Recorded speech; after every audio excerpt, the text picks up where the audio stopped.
Good afternoon, everyone. Welcome to the Municipal Planning Commission for Thursday, March 7th, 2024. I'm calling the meeting to order at 12:01 p.m. Any additions to the agenda? I would like to make an addition. At 8.0, if we can go into camera to have some discussions in regards to the applications for the vacant Municipal Planning Commission seat. So I'm going to make that addition in camera. So can I get an adoption of the agenda? A motion? Tony? I move that the Municipal Planning Commission adopt the agenda for the March 7, 2024 regular meeting as presented. And seconder? Shelley? All in favor? Thank you. Can I get a motion for the minutes for the November 30th, 2023 MPC meeting? Art? I move that the Municipal Planning Commission adopt the minutes for the November 30th, 2023 Municipal Planning Commission meeting as presented.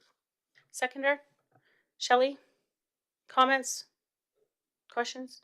All in favor? Thank you. 5.0, summary of development permits. Colt, any other information or just for review? It's attached in the package. Is there any questions from anyone? Or sorry, I should get a motion first. Sorry, motion first. Arts. I move that the Municipal Planning Commission accept the summary of development permits for information only. Seconder? Shelley?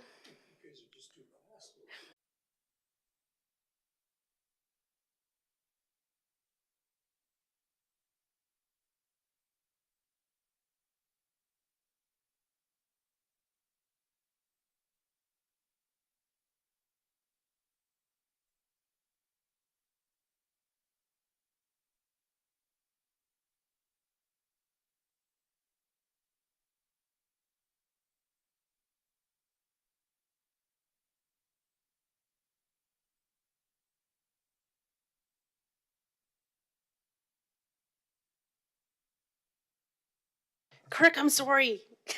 I'll try to watch for you. We're just having some problems with the YouTube channel or something. I don't know. David's fixing it. All good.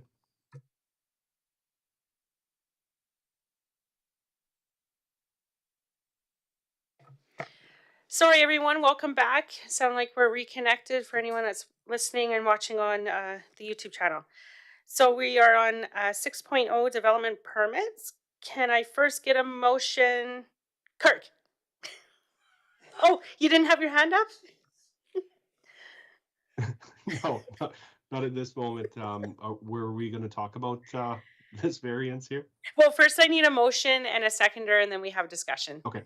I'll propose a motion to move to approve development permit application T00006-24D submitted by Carl Palamaki for the construction of a new garage with a variance at the rear of 108 4th Street West.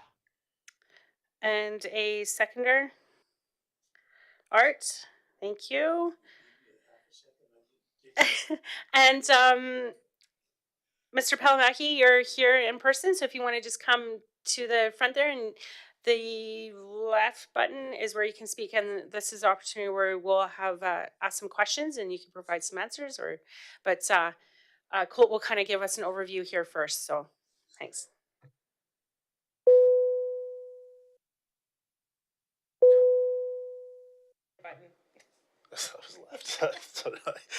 Okay, so yeah, we're here to talk about permit number T00006-24D, the construction of a 16 by 24 or 4.88 by 7.32 meter garage at the rear of 108 4th Street West. Currently, a garage does exist at this location, but the applicant obviously intends to remove the existing structure. As we discussed, the reason we're here today is to discuss the 39% variance between the existing home and the proposed garage. So section 3.5.11D of the land use bylaw stipulates that there must be a separation of 2.0 meters between an accessory building and a principal building. The proposal is asking for there to only to be a separation of 1.22 meters between the structures, hence the 39% variance. Aside from the variance, the provided materials and information is acceptable. So the land use bylaw does not spell exact numbers of allowable variances, but due to the scale of this variance, I did want to move this towards the Municipal Planning Commission. So according to the land use bylaw, a variance can be approved if the amenities of the neighborhood are not interfered with. There is no material interference that affect the use, enjoyment, or value of the neighboring properties, and the use is approved according to the land use bylaw, which a garage is.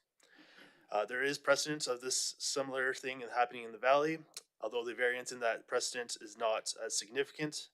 The proposal did allow closer than 2 meters between an existing home and a proposed garage.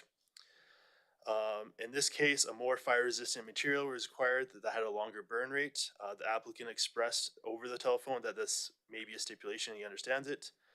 I also did want to note that I did receive an email from an adjacent neighbor stating they did not want the fence removed as part of this development. And that kind of closes my notes. They didn't want a fence removed. Okay, I'm going to open the floor to any questions. Art? Thanks. I did hear about the fire resistant materials, because that was my main concern. Was I thought that the variance, the separation was there for fire and safety issues more Yeah. than aesthetics or anything else.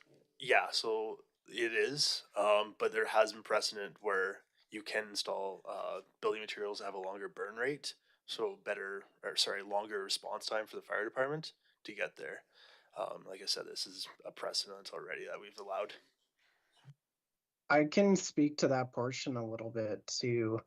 When I reviewed the package here this morning quickly and noticed the variance, I actually decided just to give our building SEO a quick call and see if they had any thoughts on it. So what he informed me is that from the actual building code perspective, they require it to be 1.2 meters from an adjacent building. So they require 1.2 meter separation. But anything less than that, they do allow, but then it has to have closed soffits and fire rated drywall on the side that's against the building. So essentially anything between 1.2 and 2 meters, I don't think has any additional building requirements under the building code.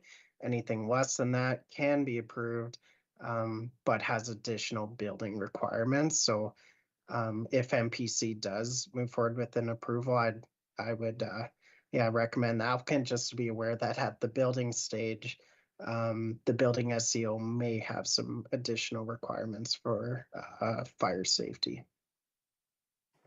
Thanks, Devin. Tony? Yeah. So if I'm hearing you correctly, Devin, then there's no restrictions required on our part in the issuance of the development permit as far as conditions go? I would advise against it because I think in this case, you're kind of getting into the realm of building code requirements. And I think, from my opinion, the scope of MPC would be to look at it from the land use perspective, and whether from a land use perspective, this has any sort of impact on adjacent landowners. And as Colt had mentioned, MPC's decision on a variance should take into decision that criteria that talks about whether it like materially affects the neighborhood. And the other items that he listed there, can't remember them off the top of my head, but to me, that's kind of the scope and realm of MPC's decision. I'm just asking Cole to just pull up the aerial view, just because the drawings, it was kind of hard to see where the house actually is situated, just so we have an idea and he can explain like where the garage currently is. So yeah, this is, you can tell here, this is the home, and then this is the garage. So obviously this existing garage will be removed, and a new garage, 1.5 meters from the side setback will be constructed. And then I believe it's 1.5 from the back. It's within the regulations and the land use bylaw, so it is allowed. So that's kind of where it would be situated, but obviously the concern is the 1.22 meters and not the 2 meters between a building, just regarding development. I actually have a question for Mr. Palamaki. So currently your garage is attached to your house. Is that what it looks like? That is correct, yeah. Okay, and you're not wanting to have an attached garage this time. You're wanting to have a separation. Part and parcel, that is kind of it, and to get a little bit bigger, because of the Oh, odd. and can you just move the mic in front of your? Sorry, hello. Yeah, sorry. Part and parcel, that is correct. The height isn't high enough to park anything other than like a smaller vehicle in it. So we want to move away from that, not only upgrading it as well. And because of the odd shape of the lot, I want to try to get the biggest footprint I can. So in hindsight, that was the reason of asking for this application for the 1.2 meters. And that may change like a little bit. I'm hoping it'll be outside that, but before I get the, the proof of the actual, I'm not sure what you call it again, quote the, Is it when you RBR? do the survey with the real property the real, report? yeah, sorry, the real development, then that may 1.2 may be 1.3, 1.4. It's just hard right now with the structures to actually measure that out and post and lay that footprint out. Oh, and I appreciate that you do have a very unique shaped lot, so you are a bit restricted. That's with right. that- That's that exactly it. property. And like I say, just trying to get a higher garage so we can park anything but a car or a small SUV in it, and for sale going forward. Anyone else have some questions? Andrew? Thanks. Make sure you, in the, I'm just wondering, am I looking at the wrong page? The side setbacks and the rear setbacks are 1.2 meters, not 1.5. According to what I'm reading, setbacks for accessory buildings, side setback 1.2, rear setback 1.2. Drawing says 1.5. I don't know. Is there a problem? Or is it me? Sorry, so you're allowed, like your minimum's 1.2, but on the drawings it's 1.5. Yeah. So how is it 39%? I guess is what the real question comes down to. Or it's not the side setback, it's the setback between the buildings. Yeah. The It- separation of the building. Yeah, it's not the side, it's not the side, like the variance between the sides parcel No, I boundaries. understand that. I'm just wondering where the house is, because I don't know where the house is in relation to the garage and what the distance is. Can't tell from this. no, but he has Nor is put there on a the drawing. screen. Do you Yeah. see on the screen now? Yeah. So he's saying that now the new garage will be 1.5 meters back from the house. So it's gonna go this way? Yeah, I understand but that. it's still not up to the 2 meter separation between garage and house that's required. I understand that. So it isn't a matter of setback, it's a matter of separation. Yeah. Okay.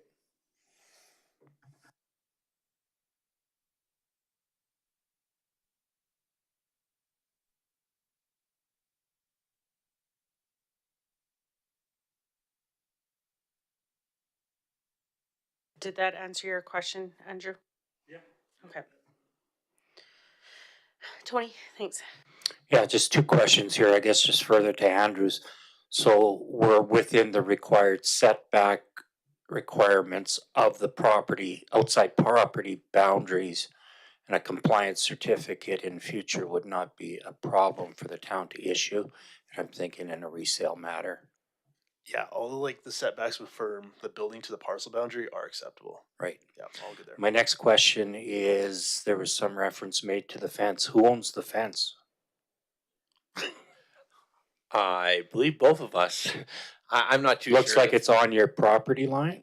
The is it? fence is a little bit on his property line, so I don't know, like, in hindsight, when they built the new one, second last neighbor that was there, put it on his land, so I don't know what Mr. Hammond is regarding to or alluding to on that, I guess. Okay, but nothing materially that would affect our decision then. I don't believe so. Okay. And even with that side setback, I don't believe the fence would need to be removed. Is that Sorry, no, the fence does not have to be removed. Art. So, we give this, allowance. Are they going to be considered legal non-conforming in the future? Because I know that's an issue on my house. I've got legal non-conforming. And, if that's the case, then they should be aware. I'm gonna assume yes. I can't give you a definite answer though. I can speak to that one. So um, because the permit was issued, so sorry, I should say, if the permit is issued and the variance is allowed, that makes them a conforming use because they have a permit approval granted through a variance, which the land use bylaw gives allowances for. So that permit actually runs with the land, not with the landowner. So even if this lot was ever sold, the town should have that permit kept within the land files, and that's why you should always keep your permits, and they should never be gotten rid of, because it's important to be able to go back and look for things like variances in land files. Thanks, Art. That's a good question. Kirk, do you have any questions, concerns? No concerns from my end at Okay, all. thanks. Okay.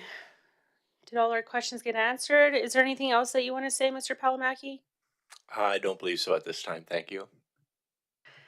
I guess we're going to call for a vote. All in favor? Carried. Okay. So, yeah, Colt will be in contact with you. So, Great. Thanks for having me. yeah, thanks and for enjoy coming. the rest of your meeting. Yeah, thank you. All right. So with the addition to agenda 8.0, we are going to go into in-camera to discuss. So I'm going to get Tony just to read the motion for the in-camera discussion. Oh, I'm sorry, Devin, I almost forgot you. Do you have anything for Palliser Regional?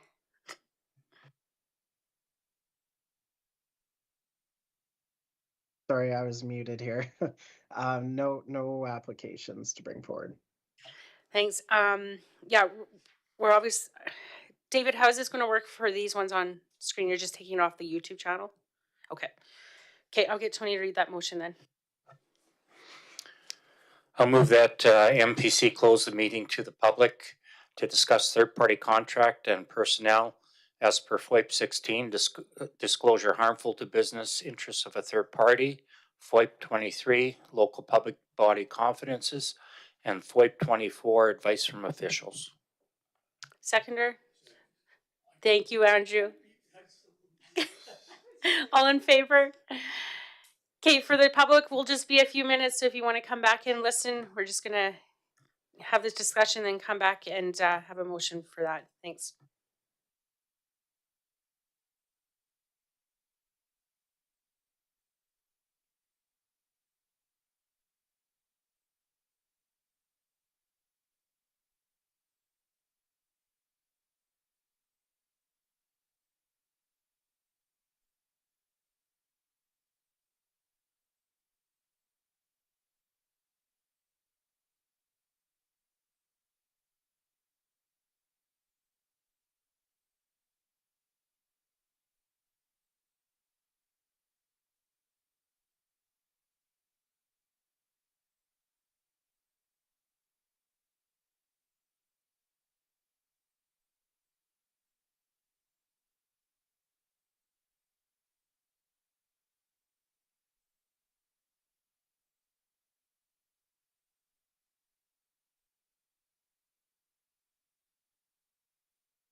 Thank you, everyone that's listening and watching online. We are back at 12:30. And this is in regards to 8.1, discussion on applications for the vacant Municipal Planning Commission seat. I want to thank everyone that did apply. There was 3 applicants, and this is very exciting because normally we don't get this many applicants to the MPC. And so that's why we had to have a discussion. And yeah, so I want to thank everyone that did apply. Can I get a motion from the floor to recommendation on an application? Tony. I'll move that we accept the application for Aaron Hamilton for appointment to the board. A seconder, Shelley. Questions? Comments? Nope. Kirk? Nope. Okay. All in favor? All right. So I want to welcome Aaron Hamilton to the Municipal Planning Commission, and I believe Colt or Reg, one of you will be in contact with him, or Mitch, someone will be in contact with him to let him know our next meeting. And our next meeting is March 21st, 2024. Is there anything else? No? Oh, Art. Motion to adjourn. Thanks, Art. Seconder. Tony, all in favor? Thank you, everyone. Have a good day and stay warm out there. Thanks.